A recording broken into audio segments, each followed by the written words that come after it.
নমস্কার বন্ধুরা, নলেজ কাল্টিভেটারে স্বাগত। আমি সুদীপ ঘোষ, শুরু করছি ক্লাস যেখানে পড়ার সাথে হাসি ফ্রি।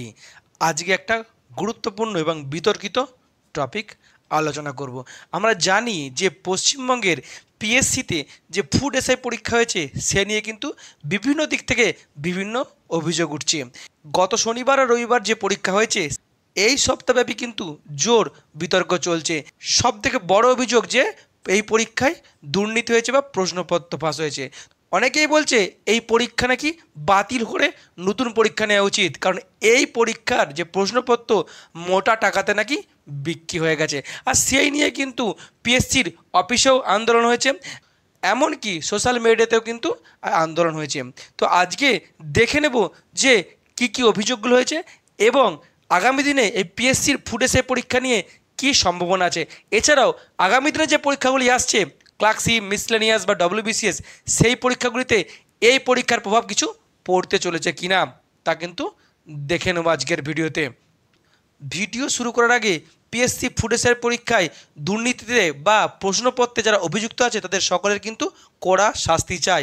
পরীক্ষা নতুন করে হোক, আর যোগ্য প্রার্থীরা যাতে বঞ্চিত না হয় সেই কিন্তু দাবি তুলছি আমি।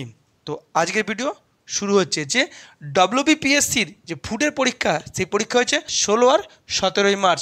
মোট দুদিনে 3টে করে শিফটে 6টা শিফটে পরীক্ষা হয়েছে। আর সেই পরীক্ষাতেই কিন্তু ব্যাপক দুর্নীতির অভিযোগ উঠেছে। কী অভিযোগ? যে প্রশ্নপত্র ফাঁস হয়ে গেছে। শুধু তাই নয়, সেই প্রশ্নপত্রের কপি কিন্তু সোশ্যাল মিডিয়াতে ঘুরছে। শুধু তাই নয়, প্রশ্নপত্র ফাঁসের যে ভিডিও, যে মোবাইল দেখে দেখে খাতায় টোকা হচ্ছে, চিরকুটে টোকা হচ্ছে, সেই ভিডিও আমাদের সামনে এসেছে। পুরো প্রশ্নপত্র ফটোকপি আমাদের সামনে এসেছে। এমনকি পিডিএফ ফরম্যাটেও কিন্তু এই প্রশ্নপত্র আমাদের চারিদিকে ঘুরেছে সোশ্যাল মিডিয়ায়। আর এই খবর প্রকাশে আসে বা এই খবর প্রকাশে আসার পরেই কিন্তু আন্দোলন শুরু হয়েছে সোশ্যাল মিডিয়াতে। এমনকি পিএসসির অফিসে গিয়েও কিন্তু আন্দোলন হয়েছে। অনেক প্রার্থীরা বা শিক্ষক মহাশয়রা বিভিন্ন সংগঠন থেকে কিন্তু পিএসসির অফিসে গিয়ে আন্দোলন করেছে। আমারও যাওয়ার কথা ছিল, কিন্তু আমি যেহেতু বিশেষ কারণে বাড়ি গেছিলাম বাঁকুড়ায়, তাই যেতে পারিনি। তাই আমি ক্ষমা প্রার্থী। আগামী দিনে আমি এই আন্দোলনের সঙ্গে আছি। তো এখন এই যে এত আন্দোলন হলো, তাহলে কি আগামী দিনে কি সত্যি সত্যি পিএসসির এই ফুড এসআইয়ের পরীক্ষা বাতিল হবে? সেটা কিন্তু আজকের জানার মেন ভিডিও। তো প্রথমে দেখে নেব যে কী কী অভিযোগগুলো এসছে, যা আমাদের প্রত্যেককে জানা উচিত। যারা আমরা পরীক্ষা দিয়েছি, যারা আমরা ফল ভোগ করেছি, যারা আমরা এই দুর্নীতিতে বঞ্চিত হচ্ছি, আমাদের জানা উচিত। সেই সঙ্গে জানা উচিত আগামী প্রজন্মে যে ছেলেরা আসবে এই ফিল্ডে, তাদেরকেও কিন্তু এই বিষয়টা জানা উচিত। তার সাথে জানতে হবে কাদেরকে? আমাদের অভিভাবকদের। কারণ গার্জেনরা জানলে তারা কিন্তু সচেতন হবে, তাদেরও কিন্তু এখানে ভূমিকা আছে। তো এই ভিডিওটি গার্জেনদের জন্য। নাম্বার 1, যে কোশ্চেন পেপার লিক হয়েছে। পরীক্ষার আগে কোশ্চেন পেপার লিক হয়েছে, পরীক্ষার আগের দিন লিক হয়েছে, কিংবা পরীক্ষা শুরু হওয়ার 1 ঘন্টা 1.5 ঘন্টার আগে কিন্তু প্রশ্নপত্র লিক হয়েছে। কীভাবে লিক হয়েছে?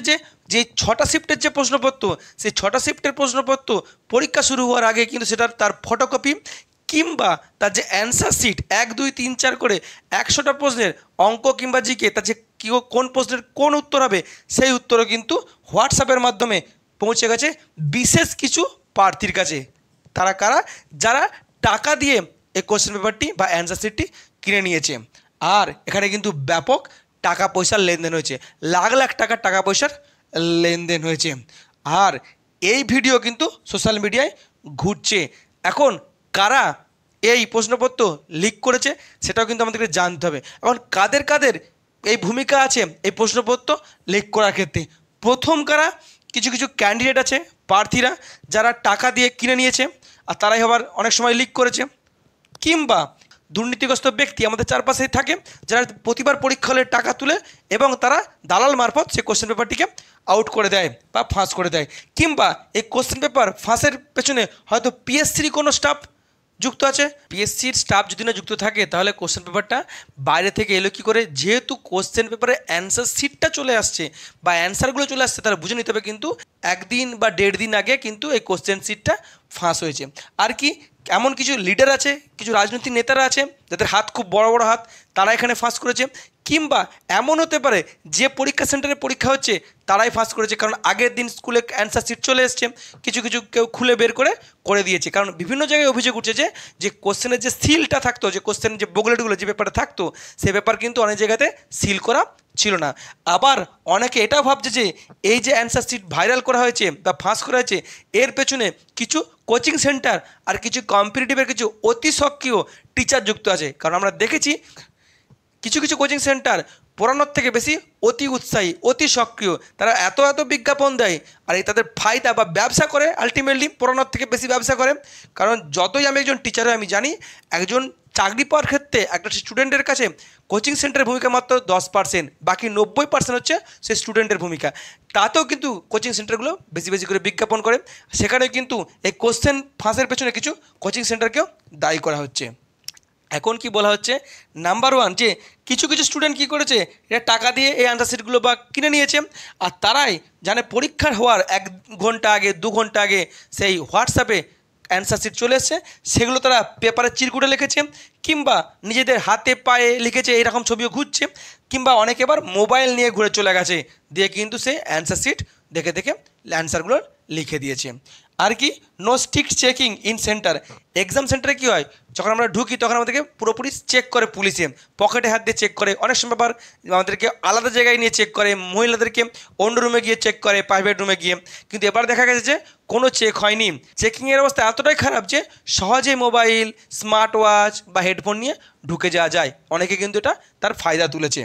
আর কি, booklet was bounded to submit, বলে দেওয়া হয়েছিল যেহেতু 6টা শিফটে পরীক্ষা হবে, একই প্যাটার্নের এক্সাম হবে, তাই পরীক্ষার পরে কিন্তু বুকলেটগুলোকে বা প্রশ্নপত্রগুলোকে জমা দিয়ে দিতে হবে, কেউ বাড়ি আনতে পারবে না। কিন্তু দেখা গেছে যে অনেকেই পরীক্ষা দেওয়ার ফার্স্ট শিফটের পরেই কিন্তু এই কোশ্চেন পেপার চলে এসছে আমাদের সামনে, আমাদের হোয়াটসঅ্যাপে বা টেলিগ্রামে।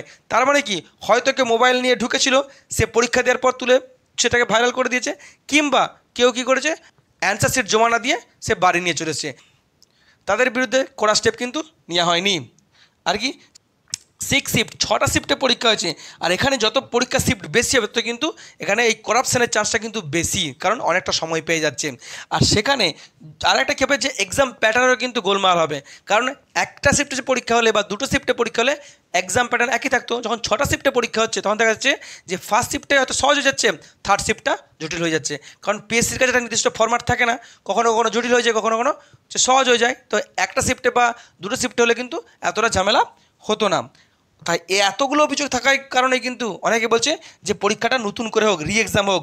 পুরো পরীক্ষাটা দুর্নীতি হয়েছে, যেহেতু সিট মাত্র 480টা, সেখানে যদি কোশ্চেন পেপার অলরেডি বেরিয়ে যায় তাহলে অনেকেই তো 100 নাম্বার পেয়ে যাবে। তাহলে ফালতু ফালতু পরীক্ষা যারা কষ্ট করে পড়ছে, যারা যোগ্য প্রার্থী, যারা যোগ্য প্রার্থী তারা পাচ্ছে না, অন্যদিকে দুর্নীতিগ্রস্তরা টাকা দিয়ে চাকরি পেয়ে যাবে, তাই এটাকে পুরো বাতিল করে দেওয়া হোক। আর এই দাবি কিন্তু যথেষ্ট সঙ্গত, আমিও এই দাবির সঙ্গে আছি। এখন আর কি বলছে, আর একটা সুযোগ আছে, যারা করাপ্টেড, যারা টাকা দিয়ে অ্যান্সার শিটটা ভর্তি করেছে বা ওএমআর শিটটা ভর্তি করেছে, তাদেরকে কিন্তু বেছে নেওয়ার বা বাছাই করার একটা সুযোগ আছে। কী সুযোগ আছে, যেহেতু আমাদের বুকলেটটাকে জমা নিয়ে নেওয়া হয়েছে, তাহলে যারা ম্যাথ পার্টটাতে যে কোশ্চেন বুকলেটের পাশে কোনো ক্যালকুলেশন করেনি, কোনো দাগ দেয়নি, এরকম কিন্তু অনেকেই আছে যারা শুধুমাত্র ওই যে অ্যান্সার শিট পেয়েছিল সেগুলো দেখে থেকে টুকে দিয়েছে। সেখানে কিন্তু আমরা যদি ওই কোশ্চেন পেপারটাকে যদি যাচাই করি বা দেখি, তাহলে কিন্তু এটাকে বাতিল করা যাবে। যারা কোনো ক্যালকুলেশন করেনি, তার মানে তারা কি টাকা দিয়ে অ্যান্সার সেই টুকে টুকে লিখেছে। যদিও কিন্তু বিষয়টা একটু জটিল, অনেককে করতে হবে, কারণ পরীক্ষার্থী প্রায় 10 লাখের বেশি। আর কি, যেহেতু 6টা শিফটে পরীক্ষা হয়েছে, এখানে কিন্তু বিভিন্ন শিফটের বিভিন্ন পরীক্ষার কিন্তু স্ট্যান্ডার্ড এসছে, একই স্ট্যান্ডার্ডে কিন্তু পরীক্ষা হয়নি। ফার্স্ট শিফট সহজ হয়েছে, কোনো শিফটে জটিল হয়েছে, তাই অনেকে বলছে যে রেলের মতো এখানে নর্মালাইজেশন হোক, কারণ সবাইকে সমান করা হোক। কারণ যারা সহজ শিফটে পরীক্ষা দিয়েছে তারা তো অনেকটা বেশি স্কোর করতে পারবে, অন্যদিকের দিকে যারা জটিল শিফটে পরীক্ষা দিয়েছে তারা কিন্তু স্কোর কম করতে পারবে। এখন এই যে দাবিগুলো তোলা হয়েছে সোশ্যাল মিডিয়ার মাধ্যমে বা যে টুইটারে বা এক্স হ্যান্ডেলে ক্যাম্পেন করে, কিংবা পিএসসির অফিসে গিয়ে আন্দোলন করে, এগুলো তো পিএসসি ফুড এসআই পরীক্ষার জন্য অবশ্যই। এখন ফুড এসআই পরীক্ষা কী হবে সেটা তো পিএসসি জানে, আমাদের হাতে অতটা ক্ষমতা নাই, আমরা শুধু আওয়াজ তুলতে পারি। কিন্তু যদি এই আওয়াজটা আমরা তুলতে পারি, তাহলে আগামী দিনে যে পিএসসির পরীক্ষাগুলো হতে চলেছে সেগুলোতে কিন্তু দুর্নীতির পরিমাণ কম হতে পারে। কারণ আগামী দিনের সবথেকে বড় পরীক্ষা আছে ক্লার্কশিপ আছে, মিসেলেনিয়াস আছে, আর WBCS পরীক্ষা আছে। তো যদি আমরা আরও করা স্টেপ নিই, আরও আওয়াজটা তুলি, তাহলে কিন্তু আগামী দিনের পরীক্ষাগুলোতে দুর্নীতি কম হবে। এখন এ তো গেল অভিযোগ, সত্যিই কি পরীক্ষা ক্যান্সেল হবে? তাহলে আগামী দিনে যে পিএসসি ফুড এসআই পরীক্ষা কিংবা আরও যে পরীক্ষাগুলি আসছে সেই পরীক্ষাগুলির ভবিষ্যৎ কি আমরা এখন দেখে নেব, যেটা সবথেকে গুরুত্বপূর্ণ।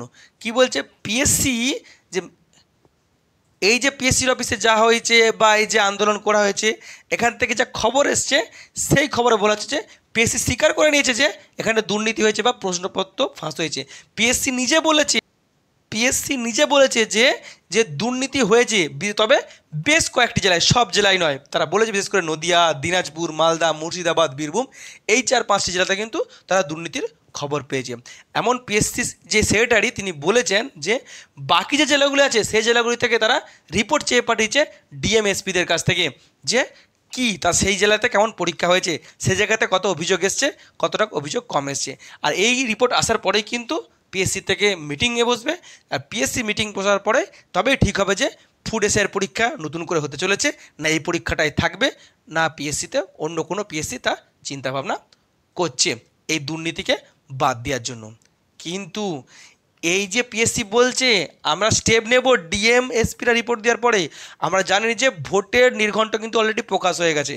ডিএমএসপিরা কিন্তু খুব ব্যস্ত, তারা কবে রিপোর্ট দিবে, কবে পিএসসি মিটিং করবে, কবে পিএসসি স্টেপ নেবে, এই নিয়ে কিন্তু একটা বড় আমরা সন্দেহান আছি বা ধোঁয়াশায় আছি। কারণ আমরা জানি এই মুহূর্তে কিন্তু ডিএমএসপিরা খুবই ব্যস্ত, তারা কি এই বিষয়ে নাক গোলাবে? এখন কতটা গোলাবে সেটা সময় বলবে। নেক্সট কি বলেছে, যে আমরা অনেকেই বলছি যে পরীক্ষাটা বাতিল করা হোক, নতুন করে পরীক্ষা নেওয়া হোক, কারণ 480টা মাত্র সিট, যেখানে সিট বেশি হওয়ার কথা ছিল সেখানে সিট পিএসসি দিয়েছে মাত্র 480টা, পরীক্ষা দিয়েছে 10 লাখের থেকে বেশি ছেলেপুলে। এখন যদি 480 জনও যদি প্রশ্নপত্র যদি পেয়ে যায়, তাহলেও কিন্তু তারা 100-র কাছে নাম্বার পেয়ে যাবে। তারা তো এমনি নাম্বার পেয়ে গেল, এমনি চাকরিটা পেয়ে গেল। তাহলে যে সমস্ত আমার ভাই বোনেরা কষ্ট করে পরীক্ষা দিল, রাত জেগে পরীক্ষা দিল, পেটে না খেয়ে পরীক্ষা দিল, একটা বিস্কুটের প্যাকেট খেয়ে পরীক্ষা দিল, কিংবা টিউশন পড়িয়ে টাকা জমিয়ে অনেক দূর থেকে পরীক্ষা দিতে এলো, কিংবা ভিড় টেনে, যেহেতু সেদিন দমদমে ট্রেন ক্যান্সেল ছিল, জীবন সংগ্রাম করে বা খুব লড়াই করে পরীক্ষা দিতে এলো, তারা কি দোষ করলো? তাদের জন্য এই পরীক্ষাটা পুরোটা ক্যান্সেল করা উচিত। কিন্তু পিএসসির যা হাবভাব বা যা ইতিহাস যা বলছে, এটা কিন্তু ক্যান্সেল করার চান্স কিন্তু খুবই কম। কারণ ক্যান্সেল করতে গেলে আবার পরীক্ষা নিতে হবে, আবার অর্গানাইজের ব্যাপার আছে, সামনে ভোট আছে, ভোটের পরে কী হবে আমরা জানি না। তো এখানে পিএসসির এক্সামের চান্স কিন্তু অনেকটাই কম। তবে যেহেতু পিএসসি স্বীকার করে নিচ্ছে যে দুর্নীতি হয়েছে, বলেছে 3-4টা জেলায় হয়েছে, আবার সামনে ভোট আছে, পিএসসি হয়তো বলতে পারে যে কয়েকটা জেলাতে আবার নতুন করে পরীক্ষা হবে, এরকম ঘটনা কিন্তু অতীতে হয়েছে। কিংবা বলে দিতে পারে যে কয়েকটা সেন্টারে যেগুলোতে দুর্নীতির অভিযোগ উঠেছে সরাসরি এসে সেটাতে আমরা নতুন করে পরীক্ষা করাবো, এটা কিন্তু পিএসসি করতে পারে, এটার সম্ভাবনা আছে। কিন্তু পুরোপুরি পরীক্ষা ক্যান্সেল করে নতুন করে পরীক্ষা নেওয়ার সম্ভাবনা কতটা আছে সে বিষয়ে কিন্তু যতটা আমরা সে বিষয়ে কিন্তু অনেকটাই ধোঁয়াশা আছে। আর কি বলেছে যে যারা পরীক্ষার দিনে টুকলি করছিল কিংবা মোবাইলে ঢুকেছিল তাদের কিন্তু অনেকেকে কিন্তু সেদিন গ্রেপ্তার করা হয়েছে। কিন্তু আরও বলছে যে এই যে প্রশ্নপত্র ফাঁস যারাই যুক্ত থাকুক না কেন, সে হতে পারে পিএসসির কোনো স্টাফ, কিংবা কোনো স্কুলের বা কলেজের কোনো স্টাফ যেখানে পরীক্ষা সেন্টার ছিল, কিংবা কোনো প্রার্থী, কিংবা কোনো নেতা, কিংবা কোনো টিচার, কোচিং সেন্টারের টিচার, কিংবা কোনো কোচিং সেন্টার যদি তারা যুক্ত থাকে, তাহলে কিন্তু তাদের বিরুদ্ধে স্টেপ নিয়ে হবে। যদি তারা কোশ্চেন লিক করে, এমন কি যে বলে দেওয়া হয়েছিল যে কোশ্চেন পেপার জমা দেওয়া হবে, কিন্তু অনেকেই সেই ফার্স্ট শিফটের কোশ্চেন পেপার পরীক্ষার কিছুক্ষণ বাদেই কিন্তু সোশ্যাল মিডিয়ায় লিক করে দেয়। যারা করেছিল তাদের বিরুদ্ধে কিন্তু স্টেপ নিয়ে হবে বলে যে পিএসসি বলেছে। পিএসসি আরও বলেছে যে যে সমস্ত ব্যক্তির কাছে এই বিষয়ে স্ট্রং এভিডেন্স আছে তারা কিন্তু অবশ্যই যেন পিএসসিকে মেল করে পাঠায়। এখন প্রার্থীরা, সাধারণ ছাত্রছাত্রীরা কেন চোর ধরতে যাবে? এ ধরা তো উচিত পুলিশের কিংবা পিএসসির একটা তদন্ত কমিটি গড়ে তুলুক, পিএসসি করুক, আমরা কেন করতে যাব? আমাদেরও ঘাড়ে দায় ফেলে দিলে কিন্তু হবে না। অনেক সময় পিএসসি কী চাইছে যে প্রার্থীদের উপরেই দায় ছেড়ে দিয়ে নিজে বাঁচতে চাইছে, এটা কিন্তু খুব একটা ভালো দিক নয়। এখন আরেকটা কি দাবি তোলা হয়েছে যে পুলিশে ভালো চেকিং করা হয়নি, তাই সহজে মোবাইল নিয়ে বা টুকলি নিয়ে ঢুকে গেছে সেন্টারে। সেই নিয়েও কিন্তু পিএসসি সেটা ভাবছে যে আগামী দিনে যে পরীক্ষাগুলি হবে সেগুলি সারা পশ্চিমবঙ্গ জুড়ে না করে কলকাতা বা কলকাতা পার্শ্ববর্তী যে গ্রেটার কলকাতা আছে সেই সমস্ত জেলাগুলিতে এই পরীক্ষাগুলিকে অর্গানাইজ করা। তাহলে কী হবে, পিএসসি কিন্তু সহজে সেখানে যে সার্ভিলেন্স করতে পারবে। কারণ আমরা জানি যখন মেন্সের পরীক্ষা কিন্তু কলকাতাতেই হয়, আবার ডব্লিউবিসিএসের মেন্সের পরীক্ষাতে আমরা দেখেছি যে পিএসসি যেখানে অফিস টালিগঞ্জ, সে টালিগঞ্জের পাশাপাশি হয়, তাহলে পিএসসি স্টাফেরা গিয়ে সেখানে সরাসরি দেখতে পারে, যাতে পিএসসি এই পরীক্ষার অর্গানাইজের যে সেন্টারগুলিতে হচ্ছে সেখানে সরাসরি হস্তক্ষেপ করতে পারে বা সেখানে নিরাপত্তা বজায় নিজেরা দেখতে পারে। তাই তারা ভাবছে যে সারা পশ্চিমবঙ্গ জুড়ে না করে কলকাতা বা কলকাতার পার্শ্ববর্তী অঞ্চলে এই পরীক্ষা করার। কিন্তু এখানে আবার একটা সমস্যাও আছে, যারা খুব দূরবর্তী যে সমস্ত আমাদের জেলাগুলি আছে উত্তরবঙ্গ, ঝাড়গ্রাম, পুরুলিয়া, তাদের কলকাতায় সে পরীক্ষা দেওয়াটা কিন্তু একটা সমস্যা হয়। কারণ ওখানের ট্রেন যোগাযোগ, বাস যোগাযোগ অনেকটা একটু অনুন্নত, তার সাথে কি এখানে ঘর ভাড়া করে থাকতে হয়, এটাও কিন্তু অসুবিধা আছে। তবুও যদি ভালো কিছু হয় কলকাতাতে পরীক্ষা করে তাতে খোক, তাহলে আমার ভাইয়েরা বা বোনেরা কষ্ট করে আসতে পারবে, ঘর ভাড়া দিয়ে থাকতে পারবে। যদি তারা যোগ্যতার সাথে পরীক্ষাটা দেয়, তারা সেই যোগ্যতার দাম পাবে। তবু হোক, এটাও আমরা চাই যে যখনই দুর্নীতি কোথায় হবে, যখন একটাই পরীক্ষা হবে, ফুড এসআইয়ের একটাই পরীক্ষা, এবার ইন্টারভিউ। এখন এই পরীক্ষাতে যদি তুমি স্কোর করে রাখতে পারো তাহলে ইন্টারভিউটা কোনো দাম নেই। তাই সিঙ্গেল যে এক্সাম, এই সিঙ্গেল প্যাটার্ন এক্সাম কিন্তু চলবে না, সবসময় ডবল প্যাটার্ন এক্সাম রাখতে হবে। আর মেন্স এক্সামটা এই ক্লার্কশিপের মতো ডেসক্রিপটিভ রাখতে হবে। আর আমরা জানি ডেসক্রিপটিভ কিন্তু টুগলি করে বা প্রশ্নপত্র পাস করে কোনোদিনও নাম্বার পাওয়া যায় না। আর সেখানেই কিন্তু এই করাপশান বা প্রশ্নপত্রের সংখ্যা কিন্তু বা লিক হওয়ার সংখ্যা কিন্তু, এই যে 6টা শিফটে পরীক্ষা হয়েছে, 6টা শিফটে পরীক্ষা হওয়ার পরে কি হয়েছে যে প্যাটার্নের গোলমাল হয়েছে। আর সেই কারণে পিএসসি বলেছিল যে পরীক্ষার পরে কোশ্চেন বুকলেট বাড়ি নেওয়া যাবে না। তবুও কিন্তু আমরা দেখেছি যে ফার্স্ট শিফট পরীক্ষা হওয়ার কিছুক্ষণের মধ্যে সেটা আউট হয়ে গেছে। তাই অবশ্যই পরীক্ষা এতগুলো শিফটে না করে একটা শিফটে, বড় জোর 2টো শিফটে যদি পরীক্ষা করানো হয় তাহলে কিন্তু এই যে ব্যাপারটা এটা কম হবে। এখন পিএসসি বলেছে যে যেহেতু 10-12 লাখ হচ্ছে পরীক্ষার্থী, একটা শিফটে পরীক্ষা করতে গেলে দেখা যাবে যে অনেক সমস্যা হবে, অনেকগুলো সেন্টার বাড়তি করতে হবে, তার সাথে রাস্তাঘাটে পরিবহনের সমস্যা হতে পারে, কারণ প্রচুর ট্রেনে ভিড় হবে, প্রচুর বাসে ভিড় হবে, দুর্ঘটনা ঘটতে পারে, যেটা কিন্তু প্রাইমারি ডেটে কিন্তু এরকম ঘটনা ঘটেছিল। সেই কারণেই একাধিক শিফটে করা হয়েছে। কিন্তু একাধিক শিফটে করলে দেখা যাচ্ছে কি যে কোশ্চেন নিয়ে কিন্তু সমস্যা হচ্ছে, কোশ্চেন যে প্যাটার্ন বাইরে চলে আসছে। নেক্সট কি, অনেকেই বলা হয়েছে যেহেতু এই যে দুর্নীতি এসছে অফলাইনে পরীক্ষার জন্য, তাই বলছে যে সিবিটি পরীক্ষা, কম্পিউটার বেসড পরীক্ষা বা অনলাইনে পরীক্ষা করার জন্য, যেমন এসএসসিতে হয় কিংবা রেলের পরীক্ষাতে হয় কিংবা ব্যাঙ্কিংয়ের পরীক্ষাতে হয়। কিন্তু এর সম্ভাবনা অনেকটাই কম, এটার পিএসসি শুনেইনি, কারণ এটা একটা অনেকটা বড় প্রসেস আর সেরকম কিন্তু তার ব্যবস্থাপনাও চাই। নেক্সট কি, অনেকেই বলছে যে প্রাইমারি টেটের মতো যে কার্বন কপি দিতে হবে ওএমআর সিটের, তাহলে আমি বুঝে ফেলবো যে আমি কোন অ্যান্সারটা করেছিলাম, তারপরে আমি দেখাতে পারবো কিংবা আমি আইনি আমার ব্যবস্থা নিতে পারবো। আর কি, যে মাধ্যমিকের বারবার প্রশ্নপত্র ফাঁস হয়ে যাচ্ছিলো, এই বছর মাধ্যমিকে যারা প্রশ্নপত্র ফাঁস করেছিল তাদের কিন্তু ধরা পড়েছিল, কারণ মাধ্যমিকের প্রশ্নপত্রে ছিল কিউআর কোড, এমনকি প্রত্যেকটা পাতাতে কিউআর কোড ছিল এবং একই পাতায় প্রতিটা কোশ্চেনের মাথাও কিন্তু কিউআর কোড ছিল। তাই আগামী দিনে যাতে প্রশ্নপত্র ফাঁস না হয়, তাই কিউআর কোড রাখার অনেকেই দাবি তুলেছেন। এই নিয়ে কিন্তু কোনো সিদ্ধান্ত হয়নি, পিএসসি বলেছে যে আমরা আগামী দিনে আমাদের মিটিংয়ে সেটা ভেবে দেখব।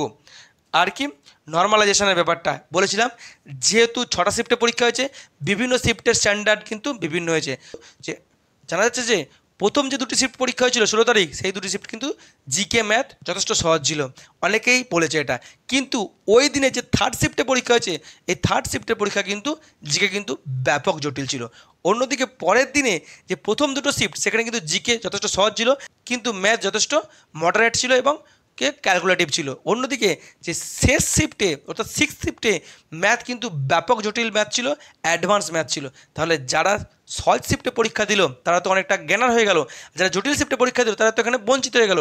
তাই অনেকে দাবি তুলেছিল যাতে রেলের মতো নর্মালাইজেশন করা হয় বা একটা গড় করা হয়, কিন্তু এই বিষয়গুলো কোনো সিদ্ধান্ত নেওয়া হয়নি। এখন এই দুর্নীতি রুখতে অনেকে কিন্তু আরও একটি দাবি তুলেছে যে যেদিন পরীক্ষা হবে সেই পরীক্ষা দিন পরীক্ষা সেন্টারের পাশাপাশি বা ওই নির্দিষ্ট সময়ে যে জায়গায় পরীক্ষা হচ্ছে সেই জায়গার ইন্টারনেট যাতে রেস্ট্রিকশনে রাখা হয়, যে ইন্টারনেট বন্ধ রাখা হয়, তাহলে কিন্তু সহজে ভাইরাল হবে না, হোয়াটসঅ্যাপের মাধ্যমে প্রশ্নপত্র ঘুরবে না। এই নিয়ে কিন্তু কোনো সিদ্ধান্ত পিএসসি নেয়নি, শুধু বলেছে এগুলো আমাদের মাথায় আছে, আমরা এটা ভেবে দেখব, আমরা শুনছি আমাদের এই দাবিটা। এ হলো ব্যাপার। এখন সত্যি কি পিএসসি কিছু করবে? পিএসসি কি সত্যি নড়ে চড়ে পড়ে বসবে? এত যে আওয়াজ তোলা হচ্ছে, এত যে প্রতিবাদ তোলা হচ্ছে, বা পিএসসি কিছু করবে, সে নিয়ে কিন্তু আমরা খুব সন্দেহে আছি। কারণ পিএসসি কিন্তু টোটাল বিষয়টার উপরে রয়েছে দায়ী। প্রশ্নপত্র ফাঁস হয়েছে, আমরা যতই বলি যে কোনো কোচিং সেন্টার করেছে, কোনো প্রার্থী করেছে, কোনো দুর্নীতিগ্রস্ত নেতা করেছে, কোনো স্কুল থেকে করেছে, আসল দায়ী কিন্তু পিএসসি। পিএসসির লোক যদি না যুক্ত থাকে তাহলে কিন্তু কোনো মতেই প্রশ্নপত্র ফাঁস হওয়া খুব কঠিন হয়ে যায়। নিশ্চয়ই কেউ না কেউ ব্যাপার আছে। আর তাহলে পিএসসিকে বের করতে হবে কে এর সঙ্গে যুক্ত, অবশ্যই। তো অবশ্যই এখানে পিএসসি কিন্তু রেসপন্সিবল। তার সাথে কি যে কোশ্চেন পেপার যাতে আগামী দিনে যাতে না হয়, পিএসসিকে কিন্তু এখন থেকে কড়া স্টেপ নিতে হবে। এখন পিএসসি কতটা কড়া স্টেপ নেবে সে নিয়েও কিন্তু ধোঁয়াশা আছে। কারণ অতীতেও কিন্তু ডব্লিউবিসিএস পরীক্ষাতে সাদা খাতা জমা নিয়ে যে ভিডিও হয়ে যাওয়ার খবর কিন্তু এসেছে। পিএসসির বিরুদ্ধে সরাসরি অভিযোগ আছে, আদালতে কেস চলছে, পিএসসি কোনো স্টেপ নেয়নি। এখন আগামী দিনে আমরা কী স্টেপ নেবে পিএসসি জানে। আমরা এত অভিযোগ তুলেছি, অনেক বেকার ছেলে, শিক্ষিত বেকার ছেলে কষ্ট করে টাকা জমিয়ে পড়ছে, সংসারের দায়িত্ব নিচ্ছে, তাবু পড়ে যাচ্ছে। তাদের যে এই যে এতদিনের যে অধ্যাবসায়, এত যে কষ্ট, সেই কষ্ট শুধুমাত্র একদল যাদের টাকা আছে তারা টাকা দিয়ে কিনে নেবে, এটা কিন্তু কোনোদিনও হতে পারে না। তো এর থেকে অবশ্যই আমাদেরকে বেরোতে হবে। আমরা এর আওয়াজ তুলেছি, আগামী দিনেও যেন আমাদের এই আওয়াজ আরও দীপ্ত থাকে, আমরা যেন কোনো দিনই এই আওয়াজ আমরা না কমাই। যারা যোগ্য তারাই চাকরিটা পাক, তাহলে আমাদের সমাজ কিন্তু ভালো হাতে থাকবে, সেফ হাতে থাকবে। দুর্নীতিগ্রস্ত লোক যদি চাকরি পায় তাহলে বুঝে নিতে হবে যে দপ্তরে তারা কাজ করবে সেই দপ্তরে কিন্তু তারা দুর্নীতি করবেই। কারণ তারা জানে আমি টাকা দিয়ে চাকরি পেয়েছি, আমি পড়াশোনা করে পড়ে আসিনি, পড়াশোনার কোনো দাম আমার কাছে নেই, আমাকে টাকা কামাতে হবে। আর খাদ্য দপ্তরে মানে প্রচুর টাকা আমরা জানি। তো অবশ্যই এই দুর্নীতিকে আমাদেরকে রুখে দাঁড়াতে হবে। এখন পিএসসি কতটা করবে সেটা পিএসসি জানে। পিএসসির উপর কোনো ভরসা নাই, এই কারণে ভরসা নাই পিএসসি নতুন চেয়ারম্যান এসে সে হয়তো বলছে আমি দেখছি করব, হয়তো কিছু একটা ছোটোখাটো একটা স্টেপ নিল, দিয়ে টোটালটাকে আইওয়াশ করে লুকিয়ে দিতে পারে। আবার হয়তো পরবর্তী পরীক্ষাতে এরকম দুর্নীতি হতে পারে। তো আমাদেরকে এখন থেকে সাবধান থাকতে হবে। অতীতেও আমরা দেখেছি পশ্চিমবঙ্গের যে প্রাইমারি টেটের পরীক্ষা, এসএসসির পরীক্ষা, এমনকি গতবারের যে পিএসসির পরীক্ষা, যে ফুড এসআইয়ের পরীক্ষা, সেখানেও কিন্তু ব্যাপক দুর্নীতির অভিযোগ উঠেছে, অনেকের চাকরি গেছে, আদালতেও কিন্তু কেস চলছে। শুধু যে পশ্চিমবঙ্গ তা নয়, রিসেন্টলি বিহারে ব্যাপক দুর্নীতি হয়েছে বা প্রশ্নপত্র ফাঁস হয়েছে। এমনকি উত্তরপ্রদেশে সারা বছর জুড়ে যতগুলো পরীক্ষা হয়েছে সব কিন্তু প্রশ্নপত্র ফাঁস হয়েছে। রিসেন্টলি পশ্চিমবঙ্গে যে কনস্টেবলের নিয়োগ হয়েছে সেই কনস্টেবলও কিন্তু প্রশ্নপত্র ফাঁসের বা দুর্নীতির অভিযোগ উঠছে। তা আমি চাই একজন কম্পিটিটিভ লাইনের টিচার হয়ে চাই যে দুর্নীতি বন্ধ হোক, যোগ্যরা চাকরি পাক। আর যদি পরীক্ষা দিতে যে দেখেন যে কেউ এই মোবাইল থেকে টুকছে, হাতে লিখছে বা মোবাইল নিয়ে ঢুকে যাচ্ছে, অবশ্যই সামনে যে পুলিশ থাকবে সেই পুলিশের কাছে তাদেরকে ধরিয়ে দেবেন। এরকম যদি ছোটো ছোটো আমরা স্টেপ নিই তাহলে কিন্তু আমাদের চলার পথটা অনেকটা সহজ হবে। এই হলো আজকের ভিডিওটি যদি ভালো লাগে অবশ্যই লাইক, কমেন্ট, শেয়ার এবং চ্যানেলটি সাবস্ক্রাইব করতে ভুলবেন না। আবার দেখা হবে নতুন একটি ভিডিওতে। ততক্ষণ পড়তে থাকো, হাসতে থাকো।